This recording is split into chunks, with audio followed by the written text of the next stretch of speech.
Vegetable கிழி பரோட்டா செய்கிறதுக்கு முதல்ல ஒரு வாழை இலையை லைட்டாக நெருப்பில் சுட்டு எடுத்துக்கோங்க. அடுத்தது பின்பக்கம் இருக்கிற இந்த தண்டையும் லைட்டாக கட் பண்ணி எடுத்துருங்க. இந்த மாதிரி செய்யும்போது வாழை இலையை மடக்கும்போது கிழியாமல் இருக்கும்.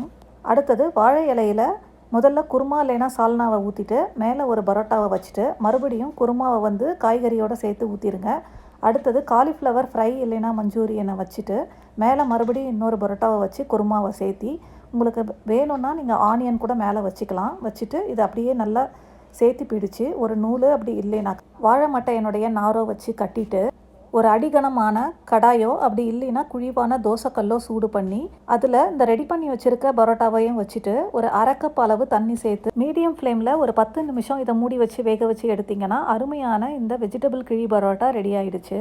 குருமா மஞ்சூரியனோட இந்த வாழை இலையோட சேர்ந்து இந்த பரோட்டா வேகும்போது நல்ல டேஸ்ட்டாகவும் வாசனையாகவும் இருக்கும். நீங்களும் ட்ரை பண்ணி பாருங்கள்.